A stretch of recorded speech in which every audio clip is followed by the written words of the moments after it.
quiser se manter aquecido, fique perto do fogo. Então, primeiro, fique onde tem sol. Se o sol da justiça não estiver lá, não vá para lá. Número 2, fique perto do fogo. Número 3, não fique parada. Num dia frio, a melhor coisa a fazer é se movimentar. Movimente-se, tenha ação.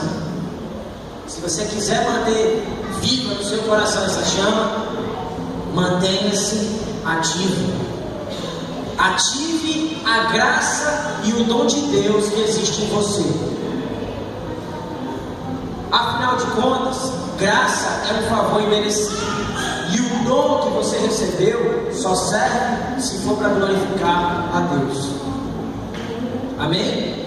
E por último, busque estar perto de alguém. Afinal de contas, ninguém se aquece sozinho.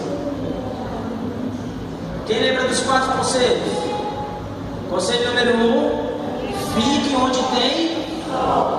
Número 2, fique perto do. Número 3, mantenha-se em.